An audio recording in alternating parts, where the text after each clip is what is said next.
Halo teman-teman, jumpa lagi bersama Dige. Kali ini Dige akan menceritakan alur anime dan dandan episode 11. Sebelum lanjut, Dige menyarankan agar kalian menyempatkan diri untuk nonton anime ini secara langsung karena dijamin kalian pasti puas dan tentu saja memiliki pengalaman nonton tersendiri. Tapi jika kalian gak ada waktu, maka mampir ke sini adalah pilihan yang paling tepat. Karena Dige dengan senang hati akan menceritakan semua kisahnya untuk kalian semua. Sebelum lanjut, buat kalian yang baru saja menemukan channel ini, ada baiknya untuk subscribe dulu.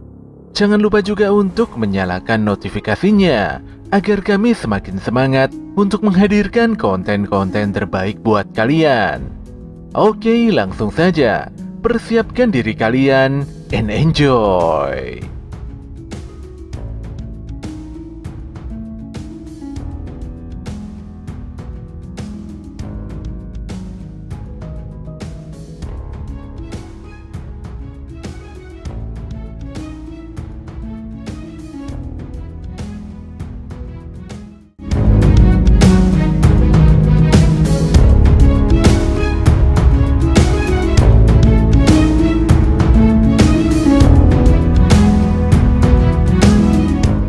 Setelah mendapatkan info dari Seiko bahwa Jiji merupakan teman semasa kecil serta cinta pertamanya Momo, Okarun pun agak tidak percaya. Pemuda itu pun melihat kalau Jiji adalah sosok lelaki keren yang jago berolahraga. Selain itu kelihatannya Jiji adalah pemuda yang baik hati dan sopan. Dengan semua kelebihan itu, sudah tidak mengherankan jika Momo menyukai pemuda tersebut. Tapi semua penilaian positif itu langsung ambiar setelah Jiji menunjukkan sikap aslinya. Pemuda itu dengan terang-terangan memuji dan merayu Momo di hadapan semua orang. Jelas saja Momo begitu lesu dan menganggap kalau si Jiji sangat menyebalkan. Tapi anehnya Jiji terlihat cuek saja dan malah semakin bersemangat. Pemuda itu bahkan tidak sungkan memuji kecantikan Seiko, yang tentu saja membuat wanita itu begitu senang. Momo sendiri tidak mengerti mengapa Seiko mengizinkan Jiji memasuki rumah. Dan disinilah Momo sangat kaget kalau ternyata mulai malam ini Jiji akan tinggal bersama di dalam rumah ini. Walau Momo sangat menolak keputusan ini, sayangnya dia tidak bisa berbuat apa-apa karena ini adalah keputusan Seiko. Okarun agaknya juga kaget, namun Aira mengira kalau Momo tengah merencanakan sesuatu hal yang buruk untuk melawannya. Jelas saja Aira langsung melabrak dan menantang Momo untuk pertarungan final. Gadis itu pun langsung berlari pulang setelah menyatakan perlawanannya. Jelas saja Momo sangat bingung dan kesal mengapa banyak sekali masalah aneh yang bermunculan belakangan ini. Sedetik kemudian Okarun berpamitan pulang pada Momo, walau dia terlihat begitu lesu dan sangat tidak bersemangat. Walau Momo memintanya untuk bertemu kembali besok di sekolah, tapi entah mengapa Okarun merasakan kegelisahan dan rasa sakit yang begitu luar biasa di dalam dadanya. Ketika waktu makan malam tiba, Momo nampak masih tidak terima mengapa Jiji harus tinggal di rumah ini. Dia pun meminta penjelasan secara detail mengapa Seiko mengizinkan Jiji tinggal di sini. Seiko pun menjawab bahwa kedua orang tua Jiji masuk rumah sakit. Tapi Momo tidak bisa menerima penjelasan sesimpel itu. Menurutnya Jiji harusnya bisa saja tinggal di rumah saudaranya saja. Seiko pun berkelit bahwa sebagai manusia sudah sewajarnya saling membantu dan tolong-menolong. Parahnya, Jiji pandai sekali memuji dan merayu. Jelas saja Seiko begitu senang dan langsung memberikan Jiji banyak sekali makanan enak. Fakta ini pun membuat Momo benar-benar menyerah dan menghela nafas panjang. Momo dan Jiji lantas mencuci dan membersihkan peralatan makan berdua. Di sini Momo masih merasa aneh saja, padahal saat masih SD dia tidak pernah merasa begitu akrab dengan Jiji. Tanpa disangka Jiji meminta maaf karena dulu dia pernah mengolok-olok keluarga Momo. Walau sudah sangat terlambat, tapi Jiji benar-benar sangat menyesali tindakan bodohnya waktu itu. Jiji lantas berkata bahwa kini dia bisa melihat penampakan hantu. Jelas saja Momo agak terkejut. Gadis itu bahkan mengira kalau Jiji telah mengambil telur burungnya Okarun. Tapi Jiji benar-benar tidak mengetahui masalah kintamannya Okarun, dan Momo langsung meminta pemuda tersebut untuk melupakan pembicaraan barusan. Jiji pun bercerita bahwa dia pindah rumah di pedalaman pegunungan ketika menginjak bangku SMP. Dia lantas menunjukkan foto situasi rumahnya pada Momo melalui ponsel pintarnya. Pada dasarnya Jiji begitu senang karena dia menyukai tempat yang banyak pemandangan alamnya. Rumah barunya juga terlihat begitu besar dan sangat bagus. Pada awalnya Jiji sangat bersemangat tinggal di dalam rumah itu. Tapi secara perlahan dia mulai merasakan adanya suatu kejanggalan dan keanehan. Jiji sungguh tidak bisa menjelaskan keanehan yang terjadi di rumahnya itu. Pokoknya semua hal yang ada di sana terasa begitu berbeda daripada biasanya. Sayangnya kedua orang tuanya seakan tidak peduli dan tidak mau mendengarkan penjelasan Jiji. Jadi pemuda itu hanya bisa menganggap kalau semua keanehan itu hanya perasaannya saja. Jiji lantas menjalani kehidupannya secara normal sambil mengabaikan semua kejanggalan yang ada. Tapi disinilah muncul sosok makhluk astral yang memaksa Jiji untuk mengakui keberadaannya.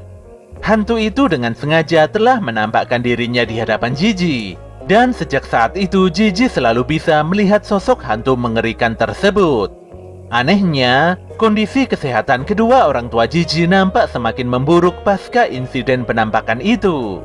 Oleh karena itulah Jiji meminta beberapa pengusir hantu terkenal untuk membereskan sosok hantu di dalam rumahnya. Tapi anehnya 3 dari 5 pengusir hantu tersebut mengakhiri hidupnya secara tiba-tiba. Jiji pun putus asa karena pengusir roh kelas elit masih tidak sanggup melakukan pembasmian. Dia lantas mendapatkan masukan dari seseorang untuk menghubungi Seiko demi menyelesaikan permasalahan ini. Momo pun mulai mengerti mengapa Jiji harus tinggal di rumah ini. Jika saja Seiko menjelaskan detail permasalahan ini sedari awal, mungkin kesalahpahaman seperti sebelumnya tidak akan terjadi. Momo pun berkata bahwa kedatangan Jiji ke tempat ini adalah pilihan yang tepat. Dia begitu yakin karena neneknya adalah sosok pengusir hantu yang hebat. Semua hantu pasti akan KO jika Seiko turun tangan secara langsung. Mendengar pernyataan itu, Seiko langsung nyeletuk dan menolak untuk melakukan pengusiran hantu. Sedari awal dia mengatakan bahwa kekuatannya hanya bisa digunakan di dalam kota Kamigoe saja.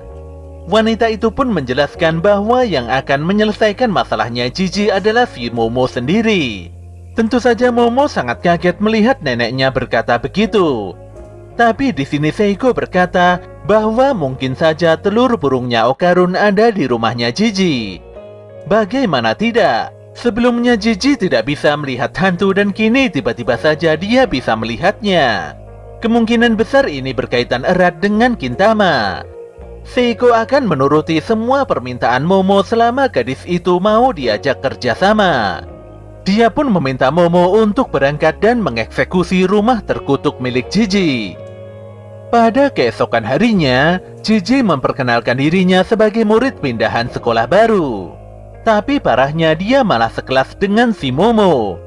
Para gadis pun nampak terpesona dengan ketampanan pemuda itu. Tapi tidak sedikit juga para pemuda yang sangat membencinya. Pemuda itu pun begitu pede merayu para gadis, padahal Pak Guru di depan masih sangat sibuk menjelaskan tentang alasan kepindahannya di sekolah ini.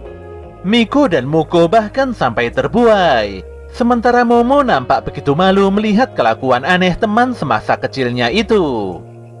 Di sisi lain, Okarun nampak begitu lesu memikirkan kejadian kemarin malam. Dia sangat penasaran apakah si Momo masih mencintai Jiji seperti saat masih SD. Bagaimana tidak, Jiji terlihat begitu akrab dan tidak memiliki batasan dengan Momo. Jika Momo sampai berpacaran dengan Jiji, Okarun seperti merasa tersisihkan.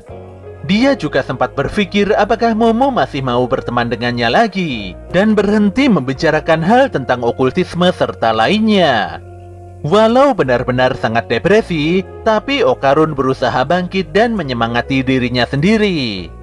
Tiba-tiba dia bergegas pergi ke halaman belakang sekolah untuk berolahraga. Sambil terus melatih tubuhnya, Okarun berusaha menyingkirkan semua hal negatif yang selama ini berada di dalam otaknya. Tapi di tengah latihannya, Okarun begitu kaget melihat Momo mendatanginya. Pemuda itu sungguh tidak mengerti mengapa Momo mau makan siang di tempat seperti ini. Parahnya, si Jiji juga ikutan menyusul untuk makan siang bersama-sama. Tentu saja hal ini membuat Okarun benar-benar sangat canggung. Sebenarnya Momo sudah sangat malas ngobrol sama Jiji.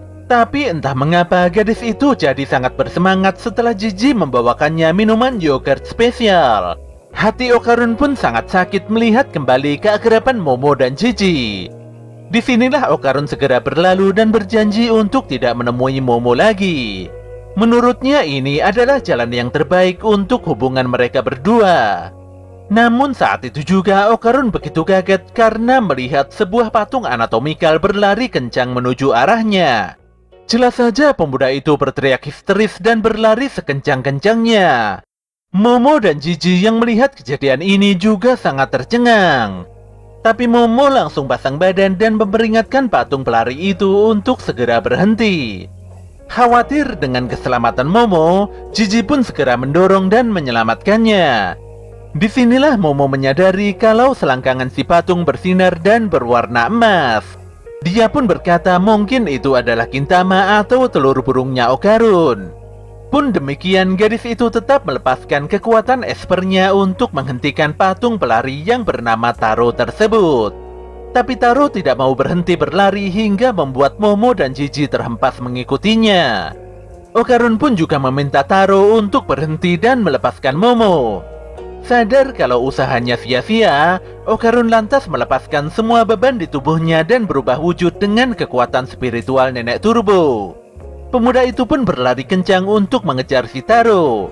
Tapi hal ini justru membuat Taro semakin kesal dan berusaha berlari lebih kencang dari sebelumnya. Di sini Jiji begitu kaget melihat perubahan si Okarun. Tapi dia tidak memiliki waktu untuk memikirkan itu karena adanya adegan kejar-kejaran yang begitu brutal. Taro pun sempat lolos dan menghilang dari pandangan. Namun sedetik kemudian dia terlihat dan terkejar kembali oleh Okarun. Dengan kerjasama yang kompak, Momo berhasil menghentikan pelarian Taro dengan bantuan Okarun dan Jiji.